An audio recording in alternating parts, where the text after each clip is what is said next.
안녕하십니까. 오늘은 7월 12일 화요일, 저는 스피츠가 스펙을 이긴다의 저자 공미정입니다. 제가 이거 꽃은 아니고 이게 행운목인가 그래요.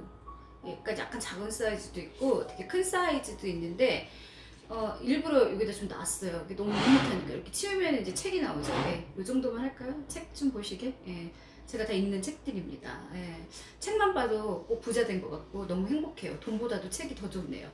자, 그래서 꽃은 좀 약간 여름이라 잘 시들고, 이 아이는 평생 시들지가 않더라고요. 물만 잘 갈아주면은. 그리고 관심과 사랑을 요만큼씩 한 2스푼씩 주면은 잘 자라는데, 뭔가 집안에 파릇파릇한 게 있으면은요, 분위기도 좀 좋아지고, 사람이 이렇게 식물을 보면서 이렇게 마음도 너그러워지고 여유로워지는 그런 느낌이 들어요.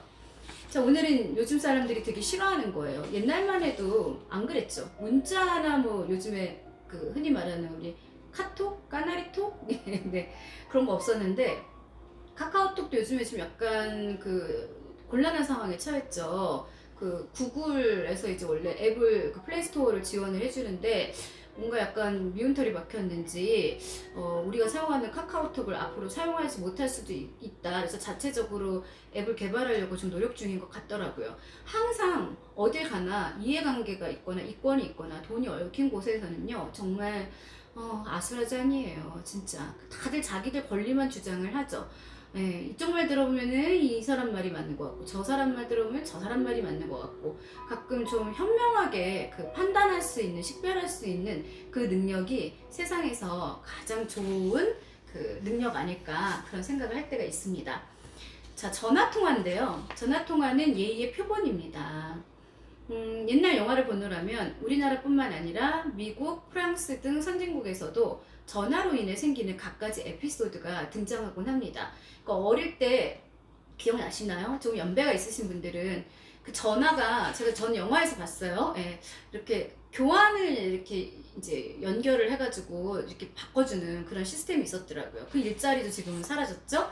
그 다음에는 이제 그 다이얼 전화기, 그쵸? 따르릉 하면은, 예전에 초등학교 때는 방학하면은 친구들하고 연락할 길이 없잖아요. 그랬는데 그때 이제 전화가 생겼잖아요. 전화 생기면은 전화해서 어머니 저 누군데요? 누구 좀 바꿔주세요. 뭐 이렇게. 그리고 가끔은 술 주시기 싫은 아버지가 나 없다 그래라 막 이렇게 하고, 그죠? 그리고 엄한 이제 부모님 같은 경우에는 뭐 남자애가 그 여자애를 찾으면은 왜 전화했냐고 막 너 누구냐고 막 그렇게 묻는. 그래서 모든 게 다 그 전화로 이루어지는 세상들이었다가, 요즘에 그 전화 포비아라고 해서 요즘 아이들은 이 전화를 하면 다다다달 떨어요. 목소리에서부터 그 떨리는 음이 들릴 정도예요. 그만큼 익숙하지 않은 거예요. 계속 이렇게 그 활자로, 문자로 해왔기 때문에 직접 통화를 했을 때 어떤 말을 해야 될지, 그리고 상대방이 벌써 목소리에 강압적인 걸 띠고 있을 때, 특히 전화는 굉장히 예민한 거라 그랬죠. 그래서 모든 감정이 전달이 돼요.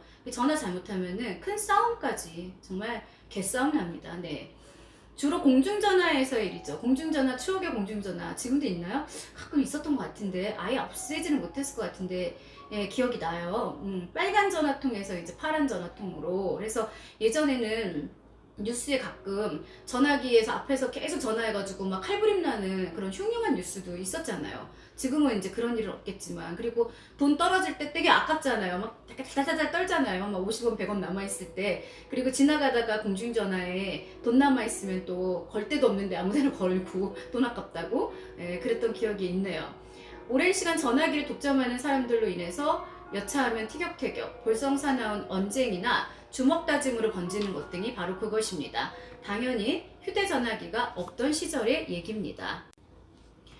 그때는 휴대전화도 없는데 얼마나 불편했었을까요? 그런데 다 잘 살았어요. 그리고 한동안 그 메신저처럼 비퍼, 우리가 흔히 말하는 삐삐라고 있었잖아요. 그래서 막 차 타고 가다가 그 번호 찍히면은 버스에서 내려가지고 공중전화 막 찾아가지고 전화했는데 그게 막 잘못 걸려온 전화 이러면은 거의 뭐 낙심하죠. 네.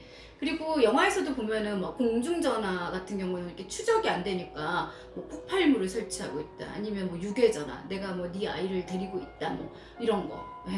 무서웠어요. 네. 그 갑자기 이제 전화하니까 요즘에 그 보이스피싱범들이 굉장히 지능화가 돼가지고 정말 여러 사람 울리잖아요. 그 부산이나 대구 쪽에서는요, 보이스피싱이 거의 서울말로 오는데요. 이제 중국 언어도 아니래요. 사투리도 안 쓰고 되게 막 멀쩡한 사람이 전화를 하는데 속질 않는데요. 내가 네 아들을 데리고 있다 이렇게 하면 쥐기삐라 이러고 끊어버린대요. 예, 안 속는 거죠. 왜냐 그쪽에선 다 사투리를 쓰니까. 그리고 뭐 저런 예도 많아요. 이 보이스피싱 중에 뭐 대환 대출을 유인하는 경우도 있고 검찰이나 경찰을 사칭하는 경우도 있고, 그리고 자기네들끼리 그 라인을 따가지고 약간 앱 같은 거 깔으라 해서 깔면은 그 다음부터는 이 얘도 보이스피싱 얘도 보이스피싱 해가지고 다 한 사람이 막 돌아가면서 전화를 받잖아요. 저도 한번 어디 무슨 검찰청이래요. 근데 저는 죄진 게 없으니까 아 그러냐고. 근데 너 보이스피싱이지 이랬더니 눈치 겁내 빠르네 이러고 확 끊더라고요. 그런데 문제는 이 보이스피싱 애들이 되게 지능적으로 놀기 때문에 웬만한 분들은요 사실은 당하기 쉬워요. 그래서 실제로 보이스피싱으로 인한 그 피해 금액이 어마어마하잖아요. 점점점 고도로 그 사람들도 기술이 발전하고 진짜 하다하다 사람들을 그렇게 피눈물 나게 하면서 같은 인간이 어떻게 그렇게 양심머리도 없이 살 수 있는지 저는 도대체 상식적으로 이해가 안 갑니다. 100%다 벌 받을 겁니다. 네. 이젠 어린아이들까지도 다 갖고 다니는 휴대전화 만능 시대에 우리는 삽니다. 그래서 애들이 휴대전화에 막 중독이 돼가지고 어떤 엄마들은 아이 훈육할 때 원래 휴대전화를 딱 보는 시간을 정해줘야 되는데 본인이 육아에 지치고 힘드니까 그냥 거기서 나오는 만화 막 이런 것들 막 보게끔 놔두고 방치하는 경우가 있던데, 그러다가 큰일 나요. 이 전화기라는 것 자체가요 사실은 굉장히 득도 되지만 독도 되는 그런 겁니다. 아직도 여기저기에 공중전화가 설치되어 있긴 하지만 그 숫자는 예전에 비해 많이 줄었고 또 그걸 이용하는 사람들도 보기가 어렵습니다. 그러니까 예전에 공중전화 쟁탈전 같은 건 깡그리 사라졌지만 그 대신 새로운 풍속도들이 생겼어요. 전철 등에서 많은 승객들도 아랑곳 없이 긴 시간 큰 소리로 통화하는 모습은 심심치 않게 눈에 띕니다. 그냥 만나서 하면 될 걸 곧 만나는 것 같던데 그 만나기 전에 얼마나 수다를 떠는지. 그리고 어떤 분은 그 집에 냉장고에 야 냉장고에 지금 김치가 있는데 그거 쉴 것 같으니까 좀 이 칸에다 넣고 막 이러고 자기 사생활 다 떠들고 정말 공해죠. 공해. 너무너무 소음이 대단해요. 그로 인해 승객들 간에 크고 작은 언쟁이 벌어지기도 하는 건 어렵지 않게 마주치는 광경이기도 하죠. 좀 조용히 해주세요 이러면은 100% 싸움 나요. 예, 당신 뭔데 나한테 조용히 해라 말라야 이렇게 되는 거죠. 그래서 그냥 그 자리를 이렇게 쓱 피하잖아요. 예. 그리고 또 거의 모든 승객들은 전화기의 화면에 몰입해요. 요즘은 신문이나 책을 보는 승객은 전혀 없을 정도고 거의 거북목 증후군, 목디스크처럼 이렇게 내려다보고 있고 하늘을 올려다보는 경우가 없죠. 이런 현상에 대한 판단이야 뭐 각자 나름이겠죠. 엊그제 누군가로부터 만나자는 연락을 받고 한 지인이 일하는 곳을 방문했습니다. 도착한 시간에 그녀는 열심히 통화를 하는 중이었어요. 듣자니 시간을 다툴 만큼의 기묘한 얘기는 전혀 아닌 듯 했습니다. 사람을 앞에다가 놓고요 그렇게 통화하는 거 그거 굉장히 큰 신뢰잖아요. 저도 기준이 있는데 어디 미팅을 갔는데 예를 들어서 계속 전화기 만지작거리고 전화기 쳐다보고 있고 인터넷 하고 그러면 저는 그 사람 그 자리에서 그냥 바로 일어납니다. 그리고 다시 연락하지 말라 그래요. 그게 이미 상대방에 대해서 정말 진짜 그거는 말도 안 되는 태도죠. 본인이 어려운 상대라고 생각하면 그런 짓을 하겠어요? 예.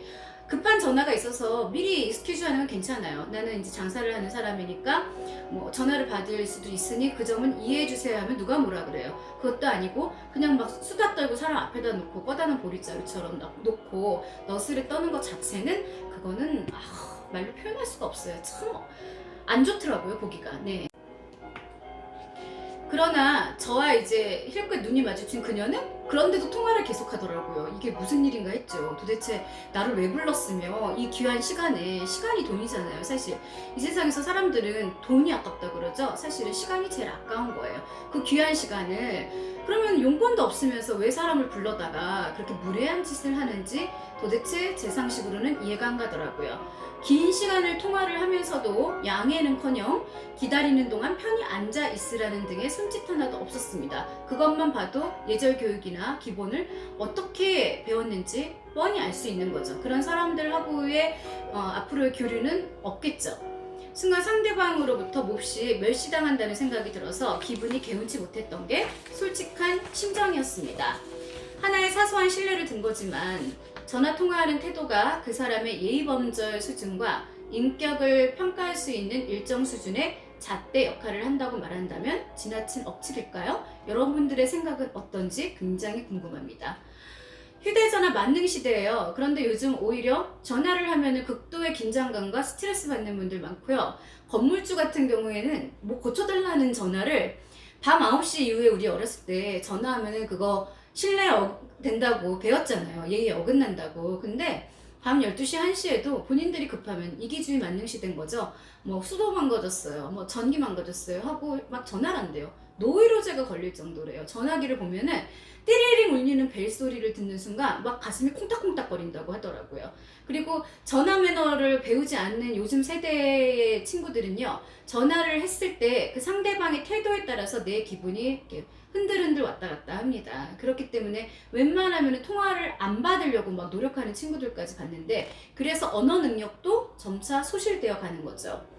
최첨단 기술을 누리고 사는 현대인들의 의식 수준이 이에 비례해 첨단을 걷는다면 그야말로 금상첨화가 아닐는지요. 저는 휴대전화가 이제 계속해서 이렇게 이제 우리 옆에서 항상 있으니까, 없으면 불안한 정도가 됐으니까 되게 좋은 세상이 될 줄 알았어요. 그랬는데 오히려 우리 어렸을 때 전화기 없던 시절이 더 인간미 넘치고 조금은 불편했어도 오히려 몸도 더 많이 움직일 수 있고, 그리고 그 전화 통화를 이제 통해서 그 세상 살아가는 것도 알고 그랬는데, 요즘에 오히려 휴대전화 때문에 더 힘든 세상이 되지 않았나 그런 생각을 간혹 할 때가 있습니다.